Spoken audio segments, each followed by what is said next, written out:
¿Alguna vez has caminado por una calle concurrida? Has mirado a las personas que te rodean y has sentido una desconexión tan profunda que roza el vértigo. No es simplemente que no tengas nada en común con ellos o que tus gustos sean diferentes. Es una sensación mucho más inquietante y visceral. Es la sospecha silenciosa de que, aunque todos parecen humanos, aunque todos caminan, hablan y visten de manera similar, hay una diferencia fundamental en la arquitectura interna de su ser. Sientes que ellos están perfectamente adaptados a este mundo, como peces en el agua, mientras que tú te sientes como un buzo atrapado en un traje pesado, caminando por un fondo marino que no es tu hogar. Esta sensación de no pertenencia no es un defecto de tu carácter, ni una señal de depresión, y tampoco es un producto de tu imaginación. Es una respuesta biológica y espiritual a una verdad que ha sido ocultada durante casi 2000 años. La realidad que la mayoría de las instituciones religiosas y educativas han intentado suprimir es que la humanidad no es una masa uniforme. Nos han enseñado que todos somos iguales, que todos venimos del mismo lugar y que todos tenemos el mismo destino, pero tu intuición te ha estado gritando lo contrario desde que eras un niño. La verdad es que existen diferentes tipos de humanos conviviendo en este mismo plano físico. Compartimos la misma biología externa, pero el software que anima esos cuerpos, la esencia que habita dentro de la carne, varía drásticamente de una persona a otra. No todos poseen la misma capacidad para percibir la realidad divina, y no porque no quieran, sino porque estructuralmente no están diseñados para ello. Esta enseñanza no es una invención moderna ni una teoría de conspiración de Internet. Es, de hecho, uno de los pilares centrales del conocimiento que Jesús compartió en privado con sus discípulos más cercanos, aquellos que tenían la capacidad de entender lo que las multitudes no podían. Textos antiguos descubiertos en el desierto egipcio de Nag Hammadi, como el Evangelio de Felipe o el Tratado Tripartito, preservaron estas conversaciones que fueron editadas de la Biblia oficial. En estos textos se revela que la humanidad se divide en 3 linajes espirituales distintos. Entender a cuál perteneces es el primer paso, y el más crucial, para dejar de luchar contra una realidad que no puedes cambiar y empezar a operar con las reglas reales del juego. Si alguna vez te has preguntado por qué ciertos familiares o amigos parecen incapaces de comprender conceptos espirituales profundos, sin importar cuánto te esfuerces en explicarlos, la respuesta no está en su intelecto, sino en su constitución espiritual. Lo que vas a descubrir hoy cambiará para siempre la forma en que ves a la sociedad, y lo más importante, te explicará por qué siempre te has sentido como un extraño en tu propia vida. Para comprender esta clasificación oculta, no necesitamos irnos a textos extraños inmediatamente. Podemos encontrar el mapa de esta verdad escondido a plena vista en el libro más distribuido de la historia, la Biblia. Jesús era un maestro de la encriptación oral. Cuando hablaba a las masas, utilizaba parábolas, historias sencillas sobre agricultura y vida cotidiana, que parecían consejos morales inofensivos. Pero cuando estaba a solas con sus iniciados, explicaba que esas historias eran en realidad códigos técnicos sobre la estructura del universo y el alma humana. El ejemplo más claro y potente de esto es la parábola del sembrador. Seguramente has escuchado esta historia cientos de veces en sermones dominicales. Un sembrador sale a sembrar. Una parte de la semilla cae junto al camino, y las aves se la comen. Otra parte cae en pedregales, donde no hay mucha tierra. Brota pronto, pero como no tiene raíz, se seca con el sol. Otra parte cae entre espinos, y los espinos crecen y la ahogan. Finalmente una parte cae en buena tierra y da fruto. La interpretación tradicional, la que se enseña en la escuela dominical, es moralista y simplista. Te dicen que tú debes esforzarte por ser la buena tierra. Te dicen que si eres como el camino o los pedregales, es porque estás fallando en tu comportamiento o en tu fe, y que debes corregirte. Pero si analizamos las palabras de Jesús con la lente del conocimiento gnóstico, la historia cambia radicalmente. Jesús no estaba dando un consejo sobre cómo comportarse. Estaba describiendo la naturaleza inmutable de los diferentes tipos de humanos. La tierra no decide ser piedra, ni decide ser espino, ni decide ser fértil. La tierra simplemente es lo que es. Un terreno lleno de rocas no puede despertar una mañana y decidir transformarse en humus fértil, solo con fuerza de voluntad. Lo que Jesús estaba revelando es que la semilla, que representa la gnosis o el conocimiento despierto, cae sobre toda la humanidad por igual, pero la recepción de ese conocimiento depende enteramente de la cualidad intrínseca del receptor. No es una cuestión de elección moral, es una cuestión de capacidad ontológica. Aquí es donde debemos hacer una pausa y reflexionar sobre tu propia experiencia. Quiero que pienses en las veces que has intentado compartir una verdad profunda, algo que para ti era evidente y transformador. con alguien cercano, y te has encontrado con una pared en blanco. No es que te rechazaran con odio, es simplemente que la información no penetraba, como si hablaras en una frecuencia que sus oídos no pueden captar. Si has sentido esa frustración, esa barrera invisible que separa tu percepción de la de los demás, te invito a que comentes: soy Pneuma. Es importante que reconozcas que no estás solo en esto. Esa barrera que sentiste es exactamente lo que Jesús describía con los diferentes tipos de suelo. El primer tipo de suelo, el camino donde las aves se comen la semilla, representa a aquellos humanos en los que la espiritualidad ni siquiera llega a germinar. Están tan endurecidos por la materialidad que la verdad rebota en ellos, y es arrebatada por las distracciones del mundo, antes de que puedan siquiera considerarla. El segundo tipo, el pedregal, representa a aquellos que se emocionan rápidamente con la religión o la espiritualidad, pero su interés es superficial y emocional. En cuanto llega la presión social o la dificultad, abandonan porque no tienen profundidad interna, no tienen raíz. El tercer tipo, la buena tierra, son aquellos diseñados para recibir, procesar y multiplicar la verdad. Lo revolucionario de esta visión es que nos libera del juicio. Durante siglos, los buscadores espirituales se han sentido culpables por no poder salvar a todo el mundo, o han juzgado a los demás por no despertar. Pero si entendemos que Jesús estaba describiendo categorías de existencia, la culpa desaparece. No puedes culpar a una roca por no ser fértil, así como no puedes culpar a un ciego de nacimiento por no describir los colores del atardecer. La Iglesia institucional, en su afán de universalizar la religión y ganar poder, borró estas distinciones y creó la ficción de que todos somos iguales espiritualmente. Pero al hacerlo, condenó a los verdaderos buscadores a una vida de confusión, intentando encajar en moldes que no fueron hechos para ellos, y tratando de despertar a quienes, por diseño, están profundamente dormidos. Entender esta parábola como un código genético espiritual nos lleva inevitablemente a una pregunta inquietante. Si yo soy un tipo de tierra, y mi vecino es otro, y ninguno de los dos eligió su naturaleza, ¿quién diseñó este sistema? ¿Quién decidió que algunos tuvieran la capacidad de ver y otros estuvieran ciegos? Para responder a esto, debemos salir de la parábola y entrar en la cosmología, en la arquitectura misma de la creación, para identificar al arquitecto que construyó este laberinto. Para comprender por qué existen estos tres tipos de humanos, debemos atrevernos a mirar la historia de la creación con ojos nuevos, despojándonos de la versión infantil que nos contaron. La enseñanza secreta que circulaba entre los iniciados de los primeros siglos presentaba una visión mucho más compleja y técnica del universo.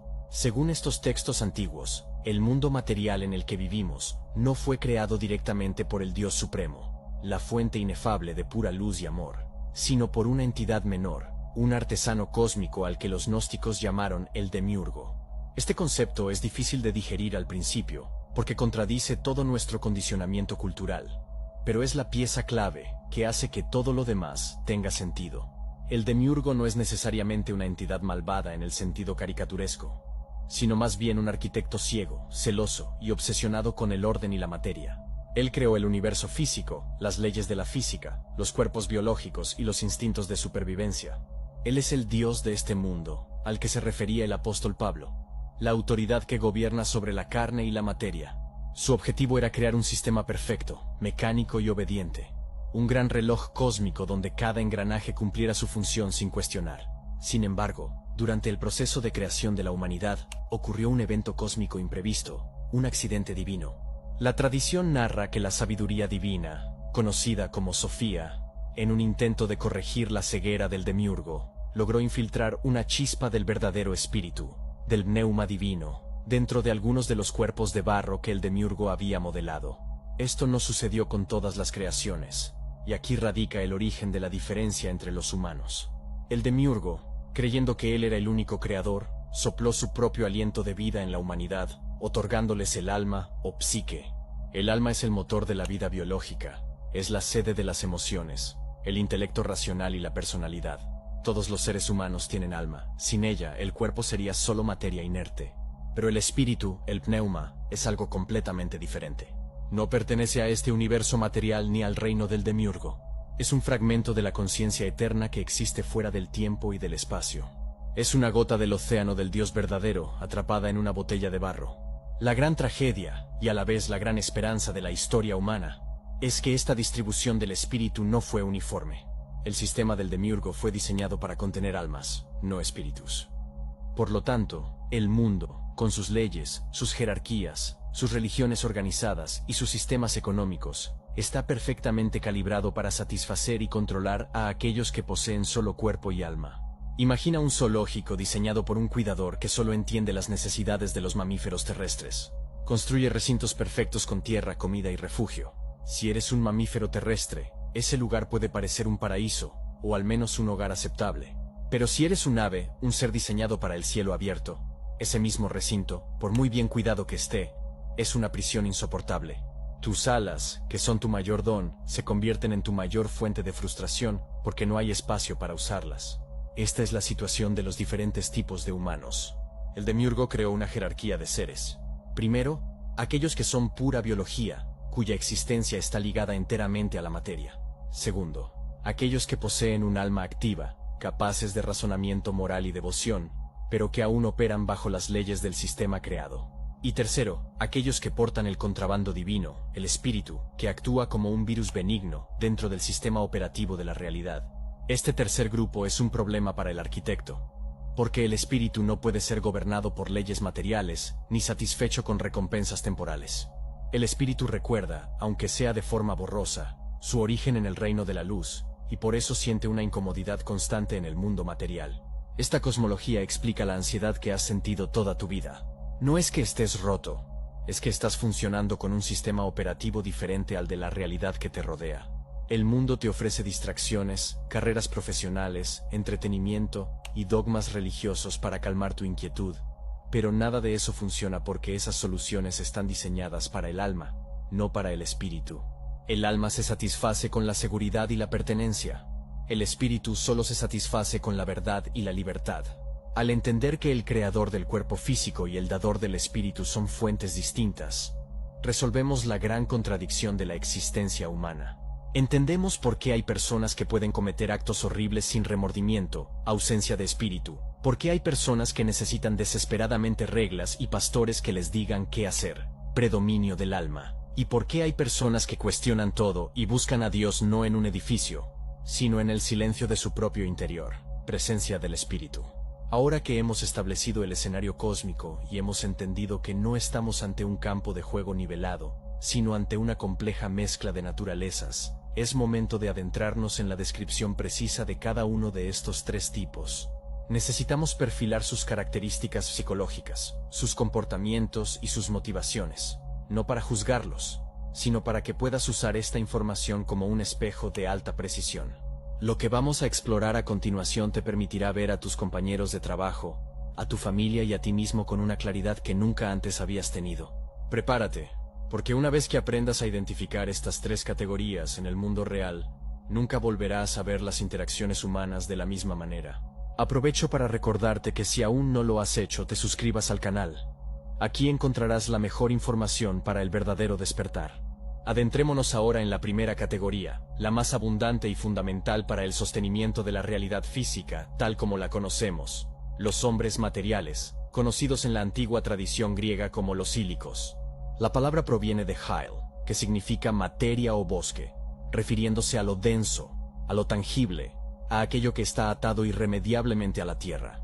Es crucial que abordemos esta descripción sin arrogancia y sin desprecio, pues el ego espiritual es la trampa más común del buscador. Los sílicos no son errores del sistema, son de hecho el éxito rotundo del diseño del Demiurgo. Son la base biológica sobre la cual se asienta la civilización humana. Imagina por un momento a una persona cuya existencia está completamente definida y satisfecha por los 5 sentidos. Su horizonte de realidad termina en lo que pueden tocar, ver, comer, acumular o experimentar físicamente.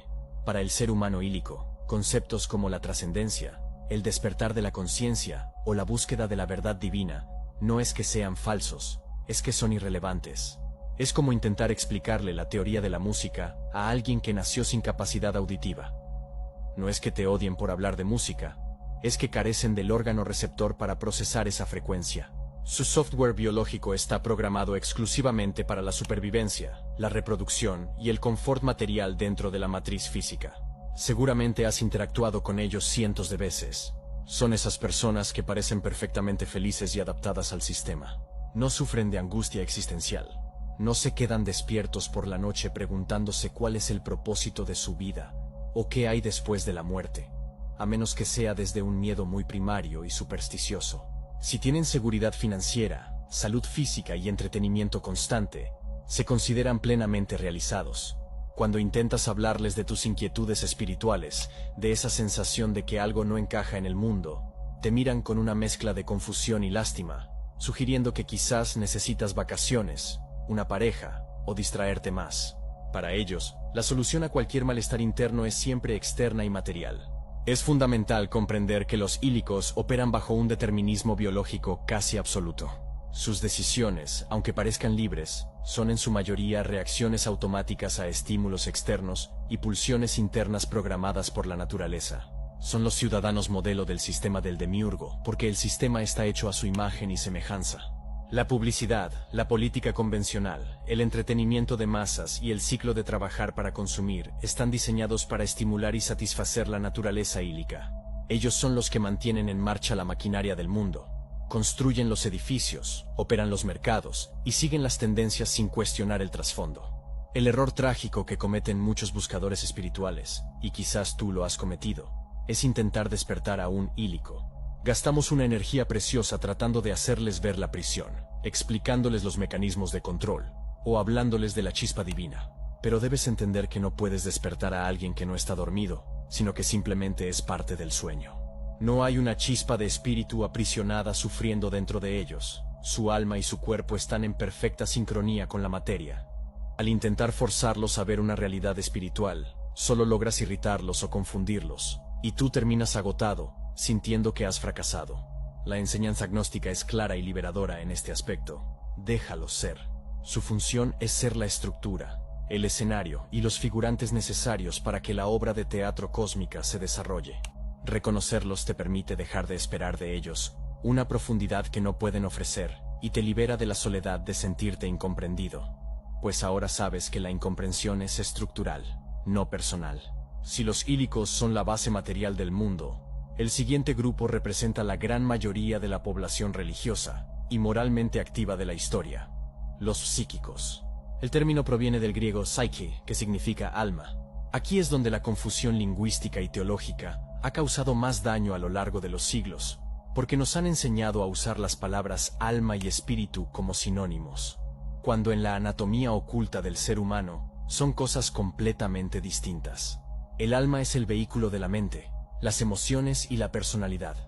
Es creada, tiene un inicio y es parte de la creación del demiurgo. El espíritu o pneuma es la chispa increada y eterna. Los hombres psíquicos poseen un alma altamente desarrollada y activa, pero carecen de la conexión directa o la posesión consciente del espíritu vivificante. Este es el grupo más complejo y fascinante, porque a diferencia de los ílicos, los psíquicos sí sienten que hay algo más allá de la materia. Tienen una sed genuina de significado, de orden y de justicia. Sin embargo, como carecen de la brújula interna del espíritu, buscan esa conexión fuera de sí mismos. Son los creadores y los fieles devotos de las grandes religiones organizadas, de los sistemas filosóficos rígidos y de las ideologías políticas que prometen utopías. El psíquico necesita desesperadamente una estructura externa, un libro sagrado, un profeta, un sacerdote, una ley o un dogma que le diga qué es lo bueno y qué es lo malo. No saben la verdad por experiencia directa, así que eligen creer en la verdad que otro les presenta. La característica definitoria del tipo psíquico es su enfoque en el libre albedrío moral y la dualidad de premio y castigo. Viven su espiritualidad como una transacción legal con la divinidad. Si sigo los mandamientos, seré bendecido; si peco, seré castigado. Su Dios es una figura de autoridad externa, a menudo un padre severo o un juez cósmico, que es precisamente la imagen que el demiurgo proyecta. Aman la jerarquía y el orden. Se sienten seguros cuando están dentro del rebaño y sienten pánico cuando se les pide que caminen solos hacia lo desconocido. Para un psíquico, la fe es la adhesión a un conjunto de creencias aceptadas por su comunidad, no un estado de conocimiento interior. El gran conflicto de los psíquicos es que tienen la capacidad de oscilar. Pueden inclinarse hacia abajo, hacia la materia, y comportarse casi como ílicos, dominados por pasiones y deseos egoístas. O pueden inclinarse hacia arriba, inspirados por la belleza, el arte y la devoción, y rozar lo espiritual. Pero siempre lo hacen a través de la mente y la emoción, no a través de la gnosis pura. son los que lloran en los servicios religiosos, los que se emocionan con los himnos, los que defienden con espada y fuego sus dogmas. Y aquí radica su peligro potencial para el verdadero buscador. Porque en su celo por defender la verdad que han adoptado, los psíquicos se convierten a menudo en los inquisidores y los perseguidores de los neumáticos. La historia está llena de ejemplos de esto. Fueron los psíquicos, aferrados a la ley literal y a la tradición, quienes no pudieron reconocer al Cristo vivo cuando caminó entre ellos, porque él no encajaba en sus estructuras mentales de cómo debía ser un Mesías. El psíquico confunde el mapa con el territorio. Adora el libro que habla de Dios, pero teme la experiencia directa de Dios, porque la experiencia directa es incontrolable, caótica, y rompe todas las reglas. El sistema del demiurgo utiliza a los psíquicos como sus guardianes perfectos. Les da una sensación de superioridad moral, y les encarga la tarea de vigilar que nadie se salga del corral. Son los que te dirán que lo que estás pensando es herejía, que es peligroso meditar demasiado, que solo debes confiar en lo que dice la autoridad establecida. Es vital que entiendas esto. La mayoría de las personas buenas, éticas y religiosas que conoces pertenecen a esta categoría. Tu tía que reza el rosario todos los días y se preocupa genuinamente por tu salvación es una psíquica. El pastor que predica con pasión sobre el infierno y el cielo es un psíquico. No son malvados. Están operando desde el nivel de conciencia del alma. Su función es mantener el orden moral en un mundo caótico, y eso es necesario. Sin ellos, la sociedad se desmoronaría en la anarquía de los instintos psíquicos. Pero para ti, que sientes el llamado de algo más profundo, el camino del psíquico es una trampa dorada. Te ofrecen una espiritualidad de segunda mano, una relación con lo divino mediada por instituciones humanas. Te prometen salvación a cambio de obediencia, pero tu corazón anhela libertad a través del conocimiento. Identificar al psíquico te ayuda a comprender por qué te sientes asfixiado en las estructuras religiosas tradicionales. Tú no estás buscando que te digan qué creer. Tú estás buscando recordar lo que ya sabes en lo profundo de tu ser. El psíquico busca consuelo y seguridad. El verdadero buscador, el neumático, busca la verdad, aunque esa verdad sea incómoda y destruya todas las ilusiones previas. La gran tragedia del psíquico es que puede pasar toda una vida adorando la sombra de la verdad sin jamás girarse para mirar la luz que proyecta esa sombra. Y lo más probable es que intenten impedirte que tú te gires, no por maldad, sino porque tu libertad pone en evidencia su propia esclavitud. Ahora que hemos desvelado la naturaleza de aquellos que duermen en la materia y de aquellos que sueñan en el alma, queda un tercer grupo. Un grupo minoritario, extraño, a menudo solitario y profundamente incomprendido. Un grupo que no encaja ni en el hedonismo del mundo ni en el dogmatismo de la religión. Si has llegado hasta este punto del video y sientes que ninguna de las dos descripciones anteriores te define por completo, si sientes una resonancia en tu pecho que te dice que hay una pieza del rompecabezas que falta, prepárate, porque es matemáticamente improbable que pertenezcas a los grupos anteriores si estás buscando este tipo de información con tanta hambre. Vamos a hablar de ti. Vamos a hablar de los neumáticos, la raza sin rey, los portadores de la chispa que no pertenece a este mundo. Finalmente llegamos a la tercera categoría, el grupo oculto al que las enseñanzas secretas de Jesús estaban verdaderamente dirigidas. Los antiguos textos gnósticos los llaman los neumáticos, del griego pneuma, que significa espíritu o aliento. Si los ílicos son los habitantes de la tierra y los psíquicos son los ciudadanos de la mente y la moral, los neumáticos son los exiliados del cielo, la raza sin rey, los extranjeros en una tierra extraña.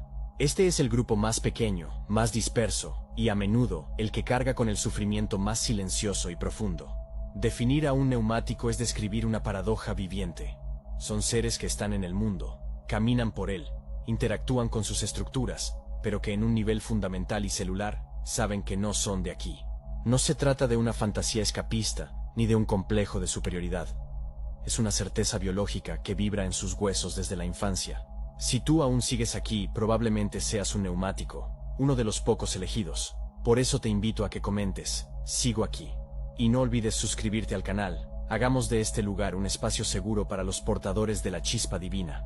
La característica distintiva del neumático es la posesión de la chispa divina. Ese fragmento de luz increada que Sofía logró contrabandear dentro del sistema del demiurgo. Esta chispa actúa como un transceptor, un dispositivo de comunicación que está permanentemente sintonizado con una frecuencia que no existe en el espectro visible de este universo. Mientras que el psíquico busca a Dios en las leyes, en los libros y en los edificios de piedra, El neumático siente a Dios como una ausencia dolorosa, como una nostalgia de un hogar que no puede recordar conscientemente, pero que su corazón no puede olvidar. Esta nostalgia no es tristeza, es una brújula. Es lo que les impide conformarse con las versiones diluidas de la verdad que ofrece la sociedad. Si eres un neumático, tu vida probablemente ha estado marcada por una sensación crónica de el impostor. Miras las noticias, las preocupaciones de la gente, las ambiciones de carrera y los dramas políticos, y todo te parece una obra de teatro mal escrita. Puedes participar en ella, puedes tener éxito en ella, pero nunca te la crees del todo. Hay una distancia irónica entre tú y tu propia vida. A diferencia del psíquico, que necesita la autoridad externa para sentirse seguro, tú tienes una reacción casi alérgica a la autoridad impuesta. Cuando un líder religioso, un político o un experto te dice qué creer o qué hacer, tu reacción inmediata no es la obediencia, sino el escepticismo. Esto no es por rebeldía adolescente, sino porque tu chispa interna tiene acceso directo a la verdad. Y cuando escuchas una mentira, incluso si es una mentira aceptada por millones, sientes una disonancia física. El camino del neumático es el camino de la gnosis, que significa conocimiento directo. No fe, no creencia, sino conocimiento. Tú no quieres que te cuenten cómo es Dios, tú quieres experimentar la divinidad.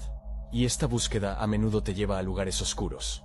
Muchos neumáticos pasan años perdidos en adicciones, en depresiones profundas o en comportamientos autodestructivos, no porque sean malos, sino porque están tratando de apagar la intensidad de su propia luz o tratando de llenar el vacío infinito de su espíritu con cosas finitas del mundo, lo cual es imposible.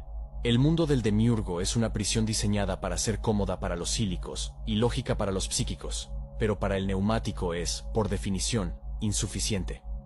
El sistema intenta diagnosticarte con trastornos, intenta medicar tu ansiedad, intenta corregirte para que seas un engranaje productivo, pero tu enfermedad es en realidad tu salud espiritual gritando para ser liberada. La misión del neumático es diferente a la de los demás. No estás aquí para construir imperios ni para fundar religiones. Estás aquí para despertar. Tu sola presencia, cuando eres consciente de tu naturaleza, actúa como un virus en la matriz, agrietando la ilusión y permitiendo que entre más luz. Jesús vino específicamente para este grupo, no para fundar una iglesia universal, sino para activar a los suyos, para recordarles su linaje real y darles las claves para salir del laberinto. Cuando un neumático escucha la verdad gnóstica por primera vez, no la aprende, la reconoce.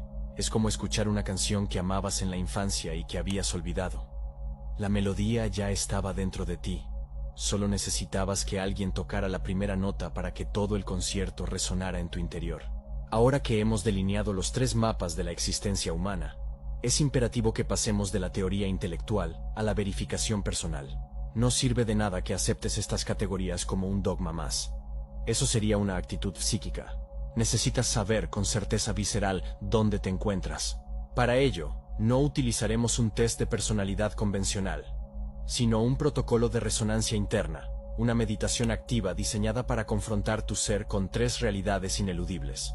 Te pido que dejes de hacer cualquier otra cosa por un momento. Respires profundamente y seas brutalmente honesto contigo mismo en las siguientes interrogantes.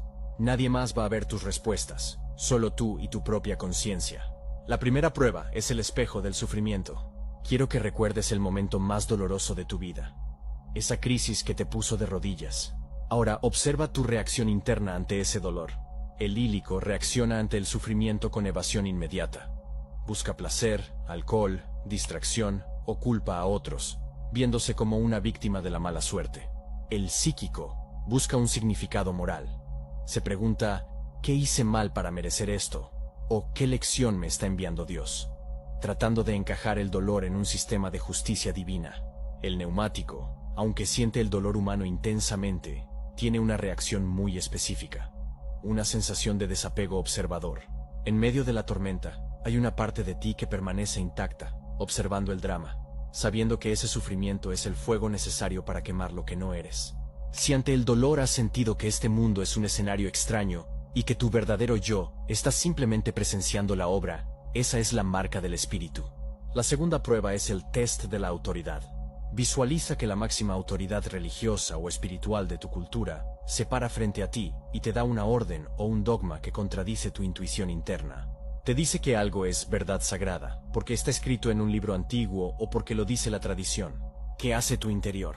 El psíquico sentirá miedo a desobedecer y tratará de forzar su mente para aceptar el dogma, porque valora la pertenencia al grupo por encima de todo.